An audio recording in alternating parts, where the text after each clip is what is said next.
Des chapelets bradés, un Christ à 5 €, à part les objets réservés à la liturgie, tout est à vendre. Ce qui a servi dans les soirées choucroute, des tombolas, des fêtes de caté, même la sono de la messe. Si tu as ta douzaine. J'ai ma douzaine. Il y a plein de souvenirs qui s'envolent aussi, mettre des bons souvenirs. J'ai mes filles qui ont fait toutes leurs baptisées ici, la communion et tout. Alors je leur ai montré. Je dis, il y a des assiettes. Oh, ça m'intéresse. Alors voilà. Le meuble de la sacristie doit aussi partir. Il faut vider l'église et ses salles annexes avant de la détruire. C'est devenu trop dangereux de célébrer ici depuis que la poutre s'est fendue en juin 2023. Cela va prendre du temps, mais c'est décidé. Le diocèse va reconstruire une église à Planoise. Je dis, on a de la chance, parce que c'est vraiment très rare maintenant qu'on reconstruit les églises. Hein. C'est plutôt le contraire. Elles en ont vu ces chaises. Hein. Oui. Si elles pouvaient raconter tout ce qu'elles ont célébré et puis vécu dans cette église. 50 ans.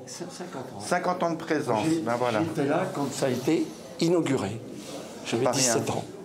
Cette église a été construite en même temps que poussaient les barres d'immeubles dans ce quartier populaire de Besançon. C'est un pari audacieux, ça, on le mesure bien aujourd'hui. Mais je crois que c'est important aussi d'avoir un peu d'audace et puis d'avoir ce rêve-là. Mais on va sûrement y arriver, moi je ne doute pas du tout. Il suffit de voir le nombre de personnes qui sont mobilisées pour ce vide d'église aujourd'hui. C'est impressionnant de voir combien les gens aussi sont attachés à une présence catholique sur le quartier. Les recettes de ce vide-église ne suffiront pas à financer la nouvelle construction.